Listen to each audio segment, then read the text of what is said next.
പുതുനൂർ ശ്രീ ക്ഷേത്രപാലക ക്ഷേത്ര തിരുമുറ്റം മനോഹരമായ പൂക്കൾ കൊണ്ടൊരു ഉദ്യാനം ഒരുക്കിയിരിക്കുന്നത് രാമവില്യം കഴകത്തെ വെളിച്ചപ്പാട് ശ്രീ പത്മനാഭൻ അവർകൾ. മനോഹരമായ ഈ പൂന്തോട്ടം കാണാൻ കർണാടകയിൽ നിന്നുൾപ്പെടെ അനവധി ആളുകളാണ് ഇവിടെ എത്തിച്ചേരുന്നത്. ഓണത്തോടനുബന്ധിച്ച് ഓണത്തിന് വളരെ അത്യാവശ്യമായിട്ടുള്ള ചെണ്ടുമല്ലിക പൂവിൻ്റെ കൃഷിയാണ് പത്മനാഭൻ ചേട്ടൻ ഇവിടെ ഒരുക്കിയിരിക്കുന്നത്. ആ പൂന്തോട്ടത്തിലെ കാഴ്ചകൾ നമുക്കൊന്ന് കാണാം.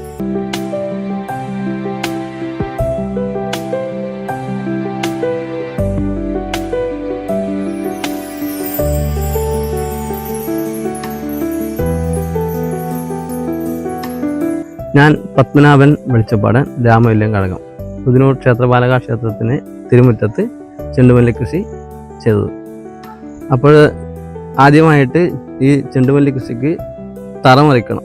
ചാലുകൾ കീറിയതിന് ശേഷം ചെറിയ തൈകൾ ലൈ പിടിച്ച് നടണം.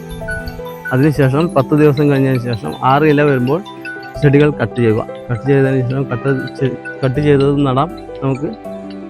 അതിനുശേഷം ചെടികൾക്ക് വളം, ജൈവവളമായിട്ടും കമ്പോസ്റ്റായും വേപ്പ് പിണ്ണാക്ക്, കടലപ്പിണ്ണാക്ക്, രാസവളം എന്നിവ ചെയ്തതിനു ശേഷം ചാലുകൾ ആദ്യം മാറ്റി വെക്കുക. അതിനുശേഷം 10 ദിവസം കഴിഞ്ഞതിന് ശേഷം ഒരു പ്രാവശ്യം കൂടി ചെയ്യുക.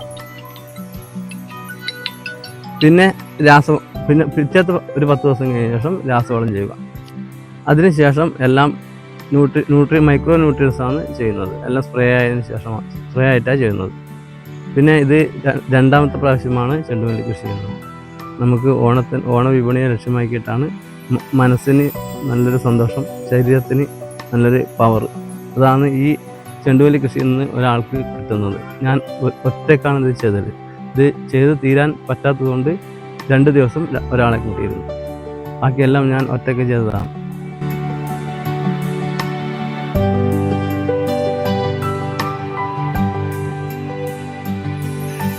ചെണ്ടുമല്ലി കൃഷി കഴിഞ്ഞ വർഷമാണ് ആദ്യമായിട്ട് തുടങ്ങിയത്. അദ്ദേഹം രാമവില്യം കഴകത്തിലെ ആചാരസ്ഥാനികനാണ്, വെളിച്ചപ്പാടാണ്. ഈ താമര അതുപോലെ ഇതിലെല്ലാം ഈ മത്സ്യകൃഷി അതിലെല്ലാം വളരെ താല്പര്യമുള്ള ആളായിരുന്നു. കഴിഞ്ഞ വർഷം മുതലാണ് ഇതിലേക്ക് നീങ്ങിയത്. അതിനെ പരിചരിക്കുന്നത് വളരെ ശ്രദ്ധയോടുകൂടിയാണ്. അതിൻ്റെ തൈ കൊണ്ടുവരികയും അതിനാവശ്യമായിട്ടുള്ള തറ, അതിൽ ആവശ്യമായിട്ടുള്ള വളങ്ങൾ ചേർക്കൽ, പിന്നീടുള്ള സംരക്ഷണം. ഇത് എന്തെങ്കിലും ഒരു വരുമാന മാർഗം ഉദ്ദേശിച്ചല്ല അദ്ദേഹം ചെയ്തത്. ഒരു മാനസികമായ സംതൃപ്തി. അതോടൊപ്പം ഈ അടുത്ത കാലത്തായി ഈ ക്ഷേത്രത്തിലേക്ക് ധാരാളം ആളുകൾ, വളരെ പൗരാണികമായൊരു ക്ഷേത്രമാണ് മുസ്ലിം ക്ഷേത്രപാലക ക്ഷേത്രം. ഈ താമരക്കുളം, അതുപോലെ തന്നെ ഇപ്പോൾ അവിടെ കെട്ടിയുണ്ടാക്കിയിട്ടുള്ള കുളം, അതൊക്കെ ആളുകളെ ആകർഷിക്കുകയും കുട്ടികളൊക്കെ നീന്തൽ പരിശീലിക്കുന്നതിന് പല ഭാഗത്തു നിന്ന് വരുന്നുണ്ട്. ധാരാളം ആളുകൾ ഫോട്ടോ ഷൂട്ടിനോട്ട് ആയി ഇങ്ങോട്ട് വന്നുകൊണ്ടേയിരിക്കുന്നു. ഇതുകൂടി ആയപ്പോൾ ആളുകളെ വളരെ കൂടുതലാണ് ഈ പ്രദേശത്തേക്ക് ആകർഷിക്കുന്നത്. ഇതിൻ്റെ ഏറ്റവും വലിയൊരു പ്രാധാന്യം എന്ന് പറഞ്ഞാൽ ഇത് സംരക്ഷിക്കുന്നയാൾ വലിയ ഒരു കഴകത്തിലെ ശ്രീ രാമവില്യം കഴകത്തിലെ ആചാര സ്ഥാനികനായ പത്മനാഭൻ വെളിച്ചപ്പാട്. എൻ്റെ ഒരു ശിഷ്യൻ കൂടിയാണ് പത്മനാഭൻ വെളിച്ചപ്പാട്.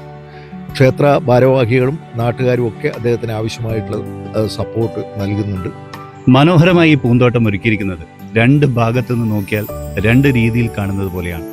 ഇതിൻ്റെ മൂലയിൽ നിന്ന് നോക്കുകയാണെങ്കിൽ ഇത് ത്രികോണാകൃതിയിലും, സൈഡിൽ നിന്ന് നോക്കുകയാണെങ്കിൽ ചതുരാകൃതിയിലും കാണാൻ സാധിക്കും.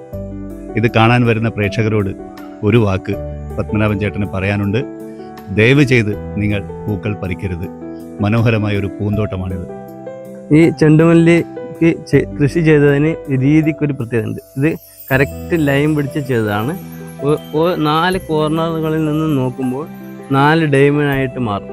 മഞ്ഞക്ക് എതിരെ മഞ്ഞയും ചുവപ്പിനെതിരെ ചുവപ്പുമായിട്ട് 4 ഡൈമണ്ടുകളായിട്ട് മാറും. പിന്നെ അത് സെൻട്രലിൽ നിന്ന് നോക്കുമ്പോൾ 4 ചതുരങ്ങളായിട്ട് മാറും. അതുകൂടാതെ ഇതേപോലെ കിഴക്ക് പടിഞ്ഞാറ് സൈറ്റ് നോക്കുമ്പോൾ 3 ലൈൻ നോക്കിയിട്ട് അതേ ഓപ്പോസിറ്റ് ലൈൻ നമ്മൾ നോക്കുമ്പോൾ അതിൻ്റെ ഇടയിൽ ഒരു വി കട്ടായിട്ട് മാറും. അങ്ങനെയാണ് ഈ ചെണ്ടുമല്ലി പാടം നട്ടതിനുള്ള പ്രത്യേകത.